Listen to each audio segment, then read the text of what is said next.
لوگ کہتے ہیں کہ بیٹیاں گھر کی رونق ہوتی ہیں، لیکن ہمارے گھر میں رونق پر ابا کی سخت نظروں کا پہرا تھا۔ میرا نام علیشہ ہے اور میرا سب سے بڑا گناہ یہ تھا کہ میں پڑھنا چاہتی تھی۔ ہمارے محلے اور خاندان میں لڑکیوں کی تعلیم میٹرک سے آگے عیاشی سمجھی جاتی تھی۔ جیسے ہی لڑکی 15-16 سال کی ہوئی، ابا اس کے ہاتھ پیلے کر کے اپنے سر کا بوجھ ہلکا کرنے کی فکر میں لگ جاتے۔ لیکن میں الگ تھی۔ میں جب بھی اپنے محلے کی کسی لڑکی کو گود میں بچہ اٹھائے چولہے چوکے میں زندگی برباد کرتے دیکھتی تو میرا دل اندر سے کانپ جاتا۔ میں یہ زندگی نہیں چاہتی تھی۔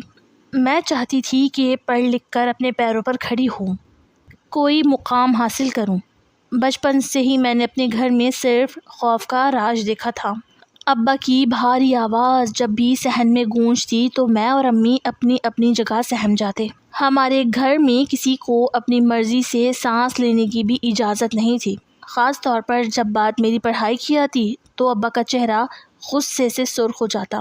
وہ ہمیشہ کہتے تھے کہ لڑکیوں کا کام صرف گھر سنبھالنا اور روٹیاں پکانا ہے۔ انہیں پڑھا لکھا کر ہمیں کوئی نوکری نہیں کروانی اور نہ ہی خاندان میں اپنی ناک کٹوانی ہے۔ لیکن میرے اندر ایک عجیب سی ضد تھی، ایک ایسی تڑپ جو مجھے راتوں کو سونے نہیں دیتی تھی۔ میں چھپ چھپ کر اپنی پرانی کتابیں پڑھتی اور جب بھی محلے کے لڑکوں کو اسکول اور کالج جاتے دیکھتی تو میری آنکھوں میں آنسو آ جاتے۔ میں سوچتی کہ خدا نے مجھے لڑکی بنایا، کیا یہ کوئی جرم ہے جو میرے سارے خواب اس گھر کی 4 دیواری کے اندر ہی دم توڑ دیں گے۔ میٹرک کے امتحانات کے دن میری زندگی کے سب سے مشکل دن تھے۔ میں رات کو جب سب سو جاتے تو موم بتی جلا کر باورچی خانے کے ایک کونے میں بیٹھ کر پڑھتی تھی، کیونکہ ابا کو اگر پتہ چل جاتا کہ میں رات گئے تک جاگ رہی ہوں تو وہ میری ساری کتابیں چولہے میں ڈال دیتے۔ امی میری اس حالت کو دیکھتی تھیں، لیکن وہ خود اتنی ڈرپوک تھیں کہ ابا کے سامنے کبھی ایک لفظ بھی نہیں بول پاتی تھی۔ وہ بس چوری چھپے مجھے کھانے کے لیے کچھ دے دیتی اور میرے سر پر ہاتھ رکھ کر رو پڑتی۔ میٹرک کا رزلٹ آیا تو میری خوشی کا کوئی ٹھکانہ نہیں تھا۔ میرے 85% نمبر تھے۔ پورے اسکول میں میرا دوسرا نمبر تھا۔ میں خوشی سے پاگل ہو کر بھاگتی ہوئی گھر آئی۔ میرے ہاتھ میں رزلٹ کارڈ تھا اور دل میں یہ امید کہ شاید آج میرے اتنے اچھے نمبر دیکھ کر ابا کا دل پگھل جائے گا اور وہ مجھے آگے پڑھنے کی اجازت دے دیں گے۔ لیکن جیسے ہی میں صحن میں داخل ہوئی، ابا کو وہاں چارپائی پر بیٹھے حقہ پیتے دیکھا تو میری چلتی ہوئی زبان جیسے گنگ ہو گئی۔ ان کا چہرہ ہمیشہ کی طرح سخت اور غصے سے بھرا ہوا تھا۔ میں نے ڈرتے ڈرتے اپنا رزلٹ کارڈ ان کے سامنے رکھا اور بہت دھیمی آواز میں کہا، ابا میرا رزلٹ آ گیا ہے، میرے بہت اچھے نمبر آئے ہیں۔ انہوں نے حقے کا ایک لمبا کش لیا اور رزلٹ کارڈ کو بغیر ہاتھ لگائے بس ایک سرسری نظر سے دیکھا۔ ان کے چہرے پر نہ تو کوئی خوشی تھی اور نہ ہی کوئی فخر۔ وہ اسی سرد مہری سے بولے، چلو اچھا ہے، پڑھ لی جتنا پڑھنا تھا، اب مٹھائی بانٹو اور سلائی کڑھائی پر دھیان دو۔ اگلے مہینے تمہارے تایا کے بیٹے کا رشتہ آ رہا ہے، میں نے تمہاری زبان دے دی ہے۔ ان کے ان الفاظ نے میرے خوابوں کے شیش محل پر جیسے کوئی بہت بھاری پتھر مار دیا تھا۔ میرا پورا وجود کانپنے لگا، میری آنکھوں کے سامنے اندھیرا چھانے لگا۔ میں نے سوچا تھا کہ وہ میری کامیابی پر مجھے گلے سے لگائیں گے، لیکن انہوں نے تو ایک ہی جھٹکے میں میری زندگی کا فیصلہ کر دیا۔ میں اسی وقت اپنے کمرے میں بھاگی اور تکیے میں منہ دے کر رونے لگی۔ میری سسکیاں رکنے کا نام نہیں لے رہی تھیں۔ مجھے لگ رہا تھا کہ میری روح مجھ سے جدا ہو رہی ہے۔ میری ماں میرے پیچھے آئی۔ انہوں نے کمرے کا دروازہ بند کیا اور میرے سر پر ہاتھ رکھ کر بولی، علیشہ بیٹی ضد نہ کر، تیرے ابا جو کہہ رہے ہیں اسی میں تیری بھلائی ہے۔ باہر کا ماحول بہت خراب ہے اور پھر ہمارا خاندان کیا کہے گا؟ اگر تیرے تایا کے گھر سے رشتہ ٹوٹا تو ہماری برادری میں تھو تھو ہو جائے گی۔ میں نے روتے ہوئے امی کا دامن تھام لیا اور کہا، امی میں کوئی غلط کام تو نہیں کر رہی، میں کوئی گناہ تو نہیں کر رہی، میں صرف کالج جانا چاہتی ہوں، میں پڑھنا چاہتی ہوں، میں وعدہ کرتی ہوں کبھی آپ کا اور ابا کا سر جھکنے نہیں دوں گی، میں دن رات محنت کروں گی، لیکن مجھے اس اندھیرے کمرے میں بند مت کرو۔ مجھے تایا کے اس بیٹے سے شادی نہیں کرنی جو خود جواری ہے اور جس کی اپنی کوئی عزت نہیں ہے۔ امی نے جلدی سے میرے منہ پر ہاتھ رکھ دیا اور بولی، خدا کے لیے آہستہ بول، اگر تیرے ابا نے یہ باتیں سن لی تو وہ تیرا خون کر دیں گے۔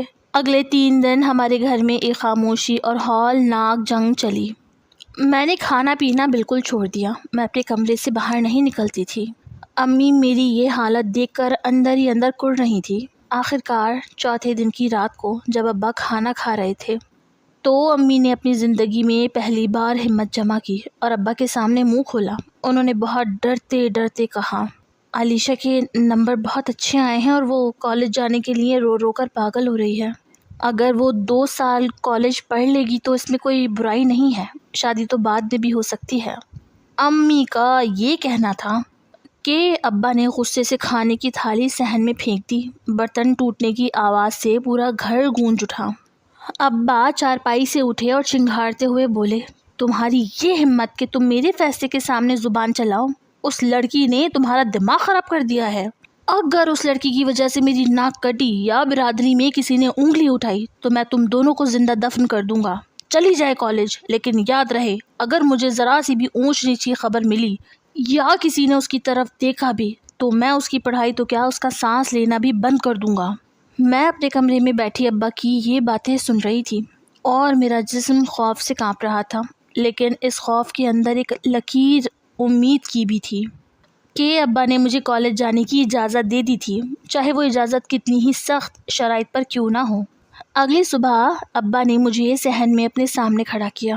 ان کے ہاتھ میں ان کی پرانی لاٹھی تھی اور آنکھوں میں وہی پرانی سختی جس سے میں بچپن سے ڈرتی آئی تھی۔ انہوں نے اپنی لاٹھی پوری طاقت سے زمین پر ماری اور کڑکدار آواز میں کہا، علیشہ تم کالج جا رہی ہو، لیکن میری ایک بات کان کھول کر سن لو اور اسے اپنے دماغ میں بٹھا لو، یہ تمہارا پہلا اور آخری موقع ہے۔ اگر وہاں کوئی لڑکا تمہارے آس پاس بھی دکھا یا کالج سے تمہاری کوئی بھی شکایت گھر آئی یا تمہاری وجہ سے محلے میں کوئی بات ہوئی تو میں تمہیں اسی وقت بال سے پکڑ کر اٹھاؤں گا اور تایا کے گھر بیاہ دوں گا۔ پھر ساری زندگی روتی رہنا، میری طرف سے اب کوئی دوسری معافی نہیں ملے گی۔ میں نے سہم کر سر ہلا دیا، میری زبان سے ایک لفظ بھی نہیں نکلا۔ مجھے کیا معلوم تھا کہ ابا کی یہی سختی، یہی دھمکی آگے چل کر میرے گلے کا وہ پھندا بن جائے گی جس سے میں تڑپ کر بھی خود کو چھڑا نہیں پاؤں گی، کیونکہ جب انسان کے پیچھے گھر والوں کا تعاون نہ ہو تو وہ باہر کے بھیڑیوں کے سامنے بالکل اکیلا اور بے بس ہو جاتا ہے۔ کالج کا پہلا دن میری زندگی کا ایک بہت بڑا دن تھا۔ ہمارا گھر شہر کے ایک پسماندہ اور بالکل ویران کونے میں تھا، جہاں شام ہوتے ہی سناٹا چھا جاتا تھا، جبکہ گورنمنٹ گرلز کالج وہاں سے تقریباً 12 کلومیٹر دور شہر کے بالکل مرکز میں تھا۔ روزانہ وہاں جانے کا واحد ذریعہ وہ پرانی خستہ حال لوکل بس تھی جو ہمارے روٹ پر دن میں صرف چند بار ہی چلتی تھی۔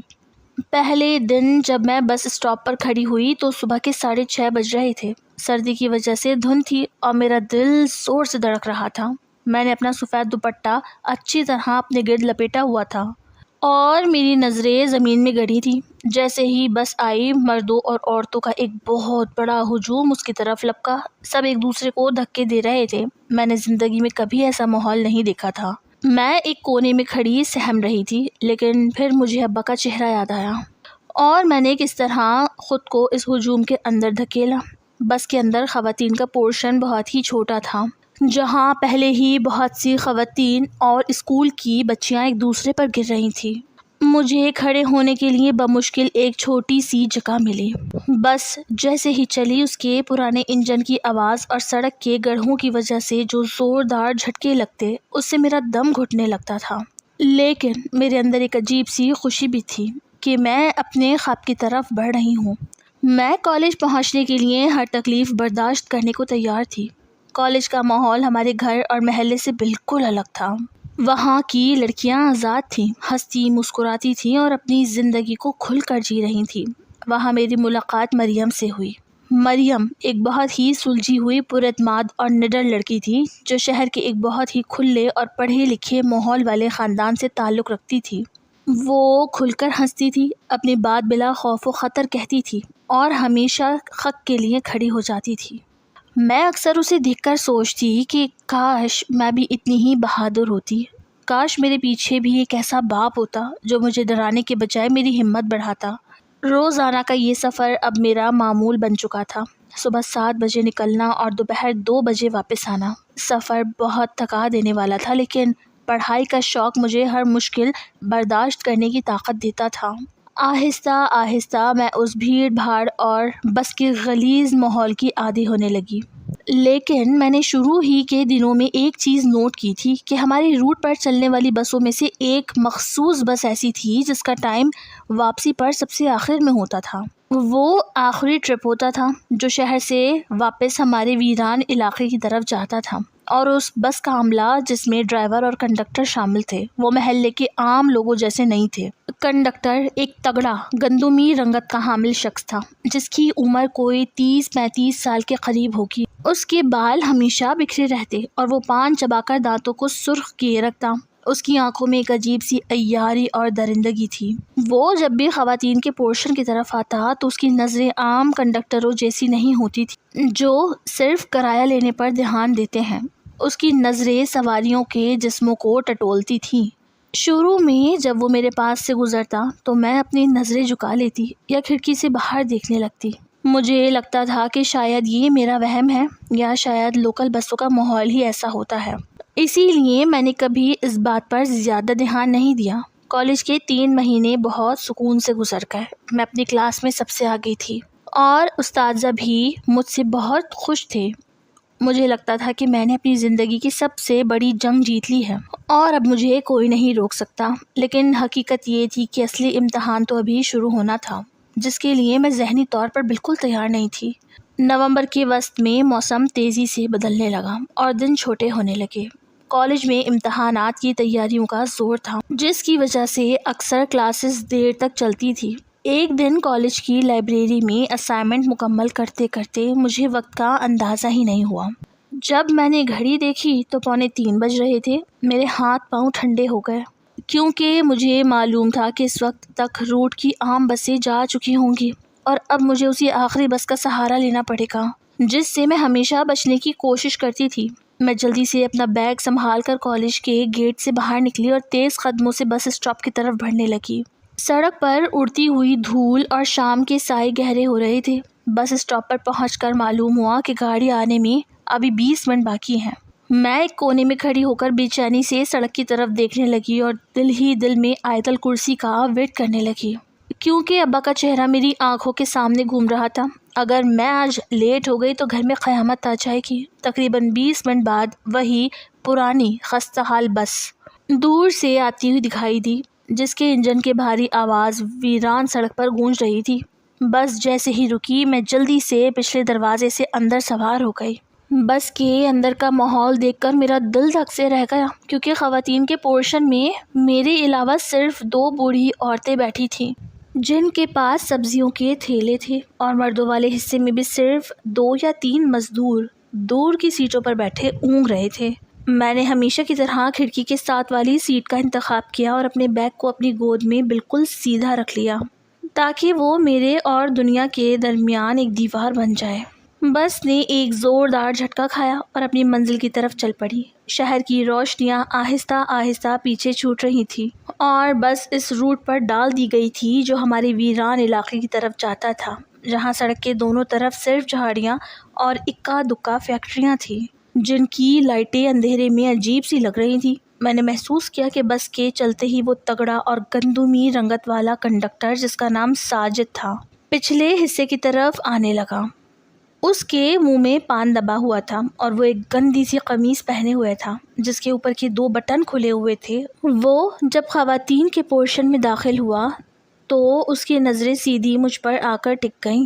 اس کی آنکھوں میں وہ روایتی شرافت نہیں تھی جو کسی مسافر کو دیکھ کر ہونی چاہیے، بلکہ ان میں ایک عجیب سی درندگی اور ہوس کی چمک تھی۔ وہ ان دونوں بوڑھی عورتوں کے پاس گیا اور ان سے کرایہ لینے لگا، لیکن اس دوران بھی اس کا چہرہ میری ہی طرف مڑا ہوا تھا جیسے وہ یہ دیکھ رہا ہو کہ میں اس کی موجودگی سے کتنی اثر انداز ہو رہی ہوں۔ میں نے گھبرا کر اپنی نظریں کھڑکی سے باہر دوڑا دیں جہاں اندھیرا مزید گہرا ہو چکا تھا۔ کچھ ہی فاصلے کے بعد وہ دونوں بوڑھی عورتیں اپنے اسٹاپ پر اتر گئیں اور اب خواتین کے پورشن میں صرف میں اکیلی رہ گئی تھی۔ بس کے اگلے حصے میں بیٹھے مزدور بھی اپنی دھن میں مگن تھے اور ڈرائیور نے بس کے اندر کی مدھم پیلی لائٹیں بند کر دی جس کی وجہ سے پچھلے حصے میں صرف کھڑکی سے آنے والی باہر کی اسٹریٹ لائٹ کا سایہ پڑ رہا تھا۔ میرے دل کی دھڑکن اتنی تیز ہو چکی تھی کہ مجھے لگا وہ بس کے انجن کی آواز کو بھی پیچھے چھوڑ دے گی۔ میں نے اپنے سفید دوپٹے کو مزید مضبوطی سے اپنے سینے پر لپیٹ لیا اور خدا سے دعا کرنے لگی کہ یہ سفر جلدی ختم ہو جائے۔ اچانک بس نے ایک تیز موڑ کاٹا اور سڑک کے ایک بڑے گڑھے کی وجہ سے گاڑی کو زوردار جھٹکا لگا۔ کوئی بھی عام انسان ایسے جھٹکے پر خود کو سنبھالنے کے لیے کسی سیٹ کی پشت یا ہینڈل کا سہارا لیتا ہے، لیکن اس کنڈکٹر نے ایسا نہیں کیا۔ اس نے اسی جھٹکے کا فائدہ اٹھایا اور جان بوجھ کر پچھلی راہداری سے گزرتے ہوئے اپنا پورا وزن میری سیٹ کی طرف ڈال دیا، اور اس کا ہاتھ میری سیٹ کی پشت پر آ کر ٹکا، لیکن اس کی انگلیاں سگریٹ کے بہانے حرکت کرتی ہوئی میری آستین اور میرے کندھے کو رگڑتی ہوئی گزر گئیں۔ وہ ناپاک لمس اتنا اچانک اور اتنا غلیظ تھا کہ میرے پورے جسم میں ایک سنسنی دوڑ گئی، جیسے کسی نے میرے اوپر برف کا ٹھنڈا پانی ڈال دیا ہو۔ میرے ہاتھ پر پسینے کے ننھے ننھے قطرے نمودار ہو گئے اور مجھے ایسا لگا جیسے میرا سانس میرے حلق میں ہی رک گیا ہو۔ میں نے تڑپ کر خود کو مزید کھڑکی کی طرف سمیٹا، یہاں تک کہ میرا جسم لوہے کی باڈی سے جا لگا اور میں نے اپنے دونوں ہاتھ اپنے سینے پر رکھ لیے۔ میں نے ہمت کر کے اوپر دیکھا تو اس کنڈکٹر کے چہرے پر کوئی شرمندگی یا پچھتاوا نہیں تھا، بلکہ اس کے برعکس اس کے ہونٹوں پر ایک گندی اور زہریلی مسکراہٹ تھی، جیسے وہ میری اس بے بسی کا تماشا دیکھ رہا ہو اور یہ جاننے کی کوشش کر رہا ہو کہ میں اب کیا کروں گی۔ بی بی کرایہ، اس نے انتہائی دھیمی اور بھاری آواز میں کہا۔ حالانکہ کرایہ میں بس میں چڑھتے ہی دے چکی تھی اور میری ٹکٹ میرے ہاتھ میں تھی، لیکن خوف کے مارے میرا دماغ بالکل شل ہو چکا تھا اور میری آواز میرے حلق سے باہر نہیں نکل رہی تھی۔ میں کچھ بولنا چاہتی تھی، اسے ٹوکنا چاہتی تھی کہ تم نے مجھے کیوں چھوا، لیکن جیسے میری زبان پر تالا لگ گیا۔ میرے ذہن میں ابا کے وہ کڑک دار چہرہ اور ان کی لاٹھی گونج رہی تھی کہ اگر کوئی بات ہوئی تو پڑھائی بند کر دوں گا۔ اسی خوف نے مجھے اندر سے بالکل مفلوج کر دیا۔ میں نے کانپتے ہاتھوں سے اپنا ٹکٹ دوبارہ نکالا اور بغیر اس کے چہرے کی طرف دیکھے اس کے ہاتھ پر رکھ دیا، لیکن اس نے ٹکٹ لیتے ہوئے جان بوجھ کر اپنی کھردری اور گندی انگلیاں میری ہتھیلی پر پھیریں۔ وہ سیکنڈ کا ایک چھوٹا سا حصہ تھا، لیکن میرے لیے وہ ایک صدی جتنا بھاری اور تکلیف دہ تھا۔ میں نے جھٹکے سے اپنا ہاتھ کھینچا اور اپنا چہرہ کھڑکی کی طرف کر لیا۔ وہ ٹکٹ لے کر آہستہ سے ہنسا اور پان کی تھوک کھڑکی سے باہر پھینکتے ہوئے گنگناتا ہوا بس کے اگلے حصے کی طرف چلا گیا۔ میں سیٹ پر بیٹھی اندر ہی اندر رو رہی تھی اور میرے آنسو میری پلکوں کو توڑ کر گالوں پر بہہ رہے تھے۔ مجھے اپنے آپ سے اور اس بس کے ماحول سے اتنی گھن آ رہی تھی کہ میرا دل چاہ رہا تھا کہ میں ابھی اسی وقت چلتی بس سے چھلانگ لگا دوں، لیکن میں جانتی تھی کہ میں ایسا کچھ نہیں کر سکتی، کیونکہ میری ایک چیخ میری پڑھائی کا جنازہ نکال دیتی۔ گھر پہنچ کر میں نے خود کو باتھ روم میں بند کیا اور اپنے ہاتھ پاؤں صابن سے اتنی زور سے رگڑے کہ وہ سرخ ہو گئے، لیکن وہ ناپاک لمس میری روح پر نقش ہو چکا تھا۔ میں نے امی کو کچھ نہیں بتایا کیونکہ میں جانتی تھی کہ امی الٹا مجھے ہی گھر بیٹھنے کا مشورہ دیتی، جبکہ ابا تک بات پہنچتے ہی میرا کالج ہمیشہ کے لیے چھٹ جاتا۔ اسی لیے میں نے اس زہر کا گھونٹ اکیلے ہی پینے کا فیصلہ کیا، لیکن یہ میری سب سے بڑی بھول تھی، کیونکہ شکاری جب دیکھتا ہے کہ اس کا شکار بے زبان ہے تو اس کی ہمت اور بڑھ جاتی ہے۔ اگلے دن کالج جانے کے لیے جب میں بستر سے اٹھی تو میرے سر میں شدید درد تھا اور پورا جسم ایسے ٹوٹ رہا تھا جیسے میں رات بھر جاگتی رہی ہوں۔ آئینے کے سامنے کھڑی ہوئی تو مجھے اپنی ہی آنکھیں بدلی ہوئی لگی۔ ان آنکھوں میں اب وہ پرانی چمک نہیں تھی، بلکہ ایک گہرا خوف اور سہمے ہوئے پن کا سایہ تھا۔ امی نے کچن سے آواز دی کہ علیشا جلدی کرو، ابا باہر جانے والے ہیں، ان کے سامنے چلی جاؤ ورنہ وہ لیٹ ہونے پر غصہ کریں گے۔ میں نے جلدی سے اپنا سفید دوپٹہ اوڑھا، کتابیں بیگ میں ڈالی اور بھاری قدموں سے کمرے سے باہر نکل آئی۔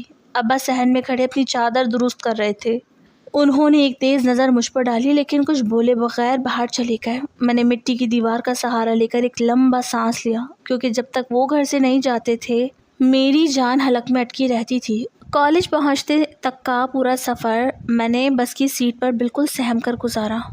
میری نظریں مسلسل ہر آنے جانے والے مسافر پر لگی تھی اور دل میں بس یہی دعا تھی کہ وہ گندا کنڈکٹر اس روٹ پر نہ ہو۔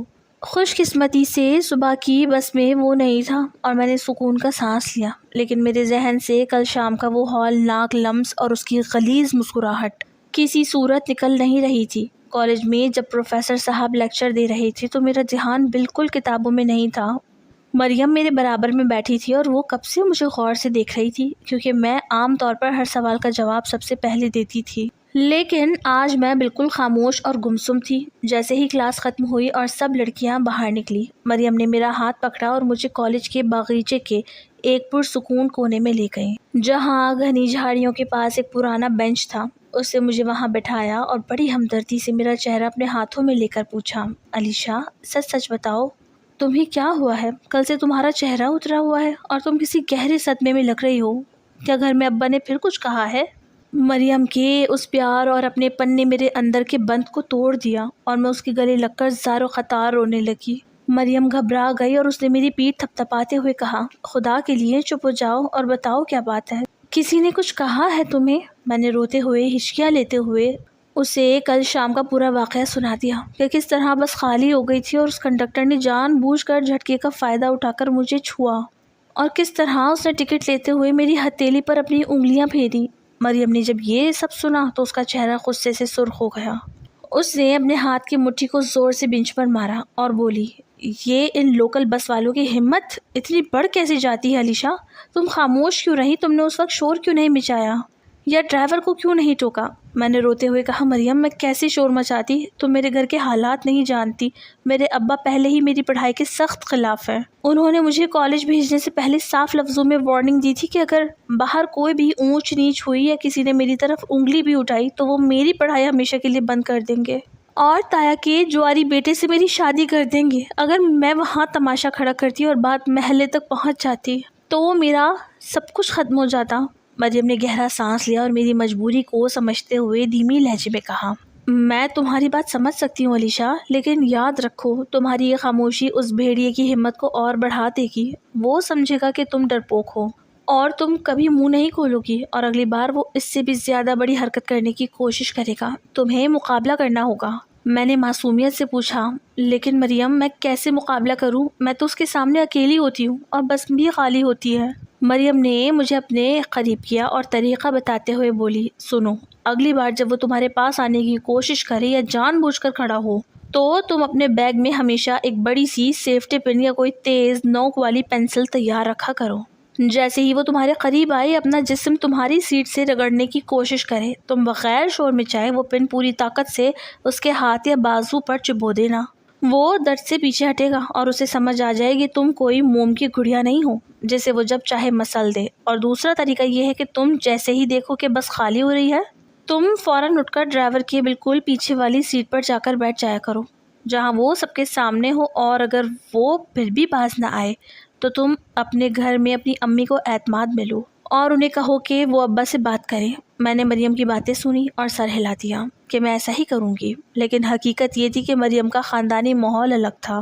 وہ ایک نڈر لڑکی تھی، جبکہ میں بچپن سے ابا کے جوتے اور ان کی لاٹھی کے سائے میں بڑی ہوئی تھی۔ میرے اندر کسی مرد کے سامنے کھڑے ہونے کی یا اسے نقصان پہنچانے کی ہمت ہی نہیں تھی۔ کالج سے واپسی کا وقت ہوا تو میرے پیروں میں جیسے من بھر وزن بن گیا۔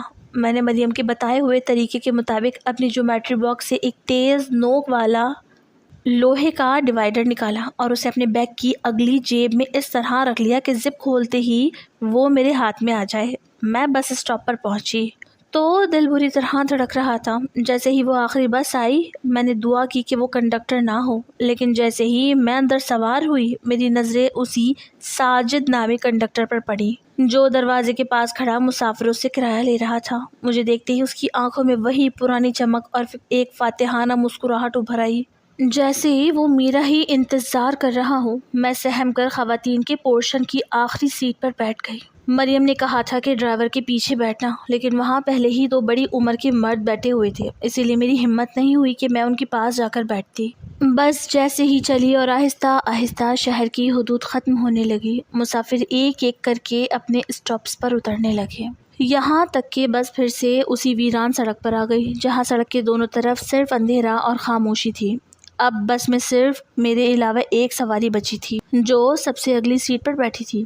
کنڈکٹر ساجد نے دیکھا کہ پچھلا حصہ بالکل خالی ہو چکا ہے تو وہ آہستہ آہستہ سیٹوں کے درمیان بنی راہداری سے ہوتا ہوا میری طرف بڑھنے لگا۔ اس کے چلنے کے انداز میں ایک عجیب سا غرور تھا، جیسے اسے معلوم ہو کہ میں اس کا کچھ نہیں بگاڑ سکتی۔ میرے ہاتھ بیگ کے اندر اس لوہے کے ڈیوائیڈر پر جم گئے تھے میں نے اسے مضبوطی سے پکڑ لیا اور مریم کی بات میرے ذہن میں گونج رہی تھی کہ پین چبو دینا۔ وہ جیسے ہی میری سیٹ کے پاس آیا اور جان بوجھ کر اپنا نچلا دھڑ میری سیٹ کی پشت سے لگانے لگا تو میرا پورا جسم خوف سے منجمد ہو گیا۔ میرے ہاتھ کانپنے لگے اور وہ لوہے کا ڈیوائیڈر میرے ہاتھ سے چھوٹ کر بیگ کے اندر ہی گر گیا۔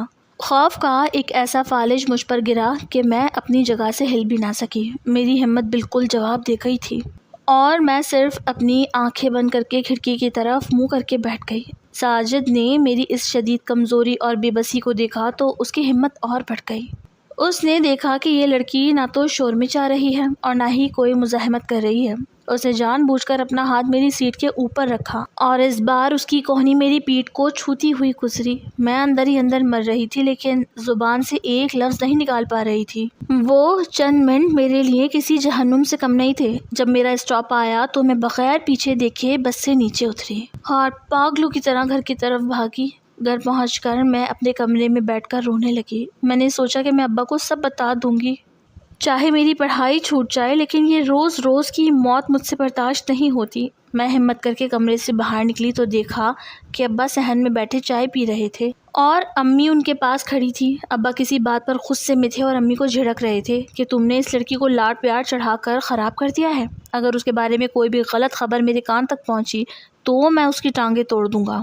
ابا کا وہ غضبناک چہرہ دیکھ کر میری رہی صحیح ہمت بھی جواب دے گئی۔ میں نے سوچا اگر میں نے آج انہیں بتایا تو وہ اس کنڈکٹر کو کچھ کہنے کے بجائے الٹا میرا ہی قصور نکالیں گے کہ تم نے ہی اسے موقع دیا ہوگا یا تم ہی لیٹ کیوں ہوئی اور میری پڑھائی ہمیشہ کے لیے ختم ہو جائے گی۔ میں خاموشی سے واپس اپنے کمرے میں آ گئی اور تکیے میں منہ چھپا کر اپنی بے بسی پر روتی رہی۔ یوں میری خاموشی اور خوف کی وجہ سے اس کنڈکٹر کی ہمت دن بدن بڑھتی چلی گئی۔ میں نے 2-3 دن کالج کی چھٹیاں کر لیں اس خوف سے کہ کہیں وہ کنڈکٹر مجھے پھر تنگ نہ کرے، لیکن پھر مجھے پڑھائی کی بھی فکر ستانے لگی۔ دوسری طرف تایا میری رخصتی کی باتیں کر رہے تھے۔ وہ اپنے نشئی اور جواری بیٹے کے ساتھ مجھے باندھ دینا چاہتے تھے اور اگر ابا دیکھتے کہ میں اب کالج نہیں جا رہی ہوں تو وہ یقیناً خود ہی مجھے رخصت کر دیتے۔ اسی لیے مجبوراً میں نے پھر جانے کا فیصلہ کیا۔ 3 دن بعد جب میں کالج پہنچی تو مریم مجھے دیکھ کر خوش ہوئی اور اس کی سانس میں سانس آئی۔ کہنے لگی، شکر ہے تم آ گئی، میں تو سوچ رہی تھی کہ تمہارے گھر کا چکر لگاؤں اور پتہ کروں کہ کہیں اس کنڈکٹر نے تمہیں دوبارہ تنگ تو نہیں کیا۔ مریم کی بات سن کر میں نے فوراً اس کا ہاتھ پکڑ لیا اور کہا، خدا کے واسطے مریم میرے گھر مت آنا، تم میرے ابا کو نہیں جانتی ہو، تم اگر میرے گھر آؤ گی تو وہ اس بات پر بھی ہنگامہ کھڑا کر دیں گے، اور رہی بات اس کنڈکٹر کی تو میں خود کوشش کروں گی کہ دوبارہ اس بس میں بیٹھوں ہی نہ۔ میری بات سن کر مریم چپ ہو گئی، لیکن شاید وہ میری بے بسی اور میری مجبوری سمجھ گئی تھی۔ وہ سارا دن میں نے جلدی جلدی پڑھائی مکمل کی، اپنا پچھلا کام پورا کیا اور پھر وقت سے پہلے ہی کالج سے باہر نکل گئے۔ مجھے دوسری بس مل گئی لیکن ایسا صرف 2 دن ہی ہوا۔ تیسرے دن میں پھر ٹیچر سے کچھ پوچھنے کے لیے تھوڑی دیر ٹھہر گئی تھی اور اس دوران ساری بسیں ایک کے پیچھے ایک نکلتی چلی گئیں اور سب سے آخر میں مجھے وہی پبلک سواری ملی جس کا کنڈکٹر ساجد تھا۔ میں نے ساری دعائیں پڑھی اور خود سے عہد کیا کہ میں اسے خود کو نقصان پہنچانے نہیں دوں گی۔ ہر بار کی طرح میں نے خود کو خود ہی ہمت دلانے کی کوشش کی اور بس میں سوار ہو گئی، لیکن پھر وہی ہوا۔ جیسے ہی بس اس ویران موڑ کو کاٹ کر میرے علاقے کی طرف مڑی اور گاڑی خالی ہوئی، وہ کنڈکٹر میرے سامنے آ کر کھڑا ہو گیا۔ اس بار اس کا ہاتھ اس کی شلوار کے اندر تھا اور وہ عجیب نگاہوں سے مجھے دیکھ رہا تھا۔ جیسے ہی میری نظر اس منظر پر پڑی میرے قدموں تلے سے زمین نکل گئی۔ میں نے پہلی بار کسی مرد کو ایسی حرکت کرتے دیکھا تھا۔ میں نے گھبرا کر نظریں چرائیں اور کھڑکی سے باہر دیکھنے لگی جیسے کہ میں نے وہ منظر دیکھا ہی نہ ہو، مگر ہوش تب اڑے جب وہ اٹھ کر میرے برابر آ بیٹھا اور اس کا بھاری گرم جسم میری سیٹ سے بالکل چپک گیا۔ اس کے منہ سے آنے والی پان اور سگریٹ کی سڑی ہوئی بدبو اتنی تیز تھی کہ میرا دم گھٹنے لگا، میرا جی متلانے لگا۔ بس کے انجن کی گڑگڑاہٹ اور باہر سڑک پر پھیلا ہوا سناٹا جیسے میرے اوپر ایک بھاری چادر کی طرح تان دیا گیا تھا۔ اس نے انتہائی بے شرمی سے اپنی دائیں ٹانگ میری ٹانگ کے ساتھ چپکا دی اور دھیمی وحشیانہ آواز میں بولا، کب تک کھڑکی سے باہر دیکھتی رہو گی بی بی؟ آج تو بس بھی خالی ہے، سواریاں بھی نہیں ہیں اور تمہارا گھر بھی سب سے آخر میں آتا ہے، ذرا ہماری طرف بھی تو دیکھو۔ اس کا یہ کہنا تھا کہ میرے پورے جسم میں ایک جھرجھری دوڑ گئی اور خوف کی ایک ایسی لہر میری ریڑھ کی ہڈی میں اتری کہ میں اپنی جگہ بالکل منجمد ہو کر رہ گئی۔ میری زبان خاموش تھی لیکن میرا دل پوری رفتار سے دھڑک رہا تھا. ہاتھ پاؤں سے پسینہ چھوٹ گیا تھا اور ایسا لگ رہا تھا کہ دل پسلیاں توڑ کر باہر آ جائے گا. نہ جانے کیوں میری زبان تالو سے چپک گئی، حالانکہ میں اس سے کہنا چاہتی تھی کہ میرے برابر سے اٹھ کر دفع ہو جاؤ. اس کا گندا کھردرا ہاتھ آہستہ سے گھومتا ہوا میرے دوپٹے کے اوپر سے میرے گھٹنے پر آ کر ٹک گیا اور اس نے اسے ہلکے سے دبایا. وہ لمس اتنا غلیظ تھا کہ مجھے لگا میری روح تک ناپاک ہو گئی ہے. میں نے تڑپ کر خود کو کھڑکی کے لوہے سے مزید چسپاں کر لیا، یہاں تک کہ لوہے کا ٹھنڈا پن میری پسلیوں میں چبھنے لگا. لیکن بس کے پچھلے حصے کی اس تنگ سیٹ پر بھاگنے کی کوئی جگہ نہیں تھی. میری آنکھوں سے آنسو کے قطرے ٹپ ٹپ گر کر میرے بیک پر پڑ رہے تھے اور میرا پورا وجود اندر سے بری طرح کانپ رہا تھا. ساجد نے جب دیکھا کہ میں اب بھی خاموش ہوں اور کوئی شور نہیں مچا رہی تو اس کی درندگی اپنی آخری حدوں کو چھونے لگی. اس نے اپنا دوسرا ہاتھ میرے کندھے کی طرف بڑھایا اور بولا، اتنی پیاری لڑکی ہو، اتنا ڈرتی کیوں ہوں؟ تمہارا روز کا یہ ڈرنا مجھے اور اچھا لگتا ہے. روز تو میں سب کے سامنے کچھ کر نہیں پاتا تھا، لیکن آج کوئی روکنے والا نہیں ہے. ٹھیک اسی لمحے جب اس کی انگلیاں میرے گلے کے پاس میرے دوپٹے کو چھونے لگی، میرے دماغ کے کسی بند کونے میں کالج کی سہیلی مریم کی کڑک دار آواز گونجی. مریم نے کہا تھا کہ علیشا، تم جتنا ڈرو گی یہ بھیڑیے تمہیں اتنا ہی ڈرائیں گے. مقابلہ کرو، اگر تم آج خاموش رہی تو یہ تمہیں مٹی میں ملا دے گا، اور تمہاری پڑھائی تو کیا، تمہاری زندگی بھی ختم ہو جائے گی. مریم کی یہ باتیں میرے ذہن میں کسی بجلی کے جھٹکے کی طرح لگی اور میرے اندر کا وہ خوف جو اب تک مجھے مفلوج کیے ہوئے تھا اچانک ایک وحشیانہ غصے اور بقا کی تڑپ میں بدل گیا. مجھے یاد آیا کہ ابا نے کہا تھا کہ اگر کوئی شکایت آئی تو میں تمہیں زندہ دفن کر دوں گا.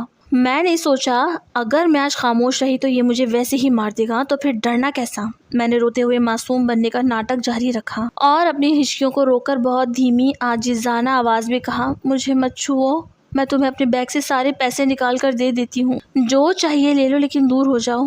ساجد میری یہ کمزوری دیکھ کر ایک بار پھر گندی طرح ہنسا اور بولا، پیسے تو میں بعد میں لے لوں گا، پہلے ذرا پاس تو آؤ. وہ جیسے ہی اپنی سیٹ سے مزید میری طرف جھکا، اس کا چہرہ میرے بالکل قریب آیا.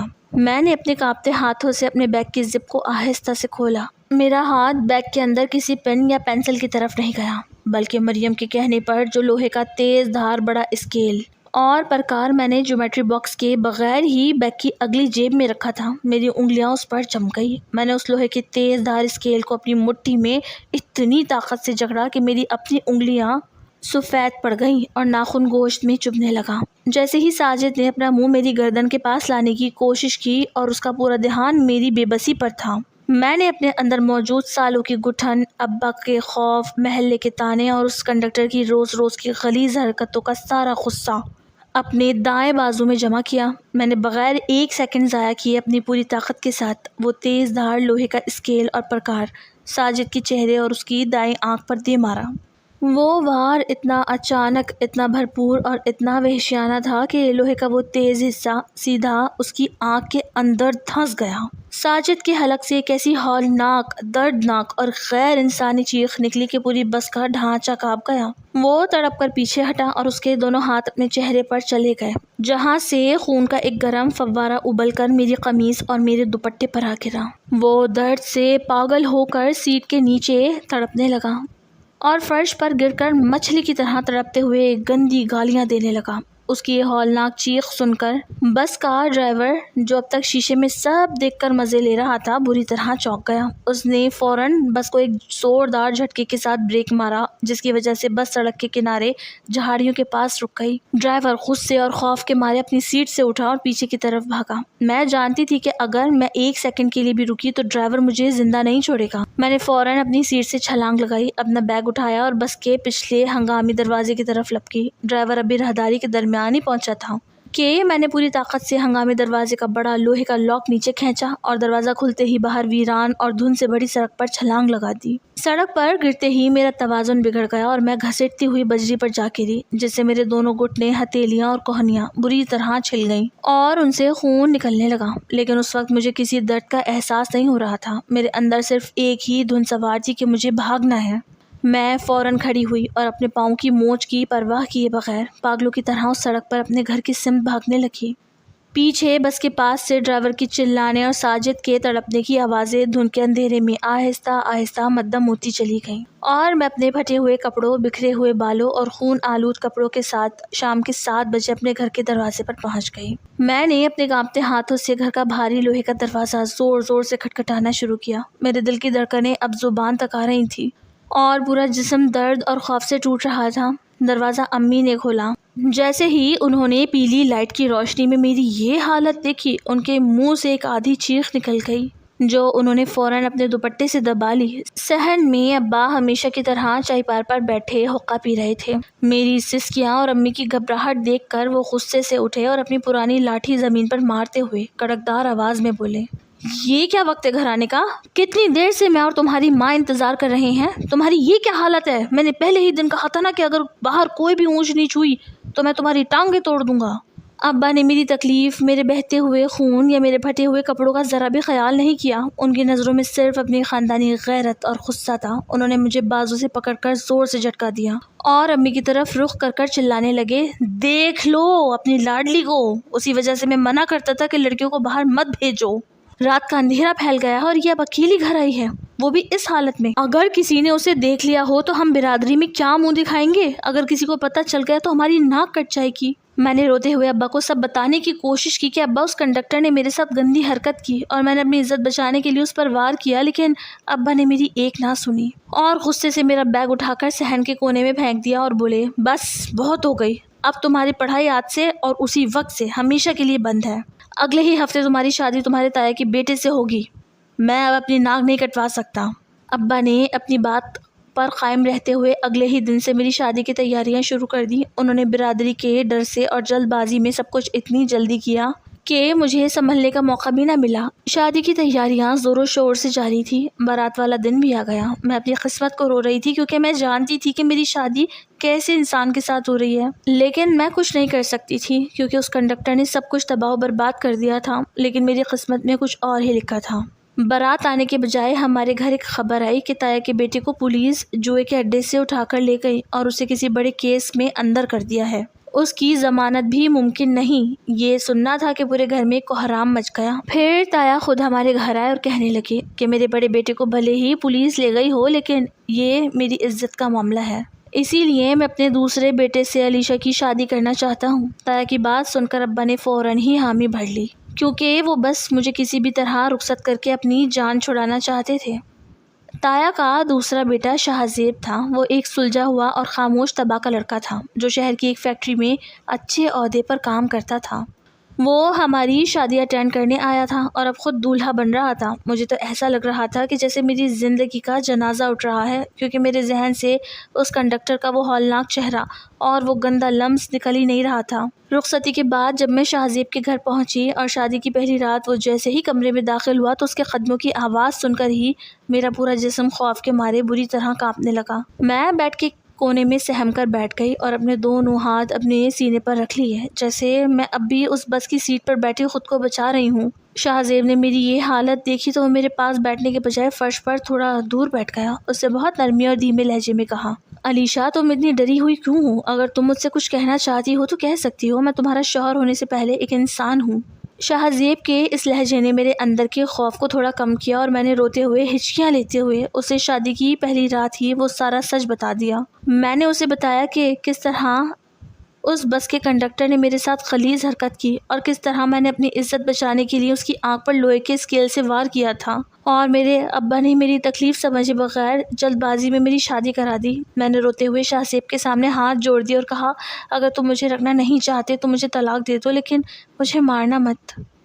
شاہزیب نے جب میری پوری کہانی سنی تو اس کی آنکھوں میں میرے لیے کوئی نفرت یا غصہ نہیں تھا، بلکہ اس کے برعکس اس کا چہرہ احترام اور ہمدردی سے بھر گیا۔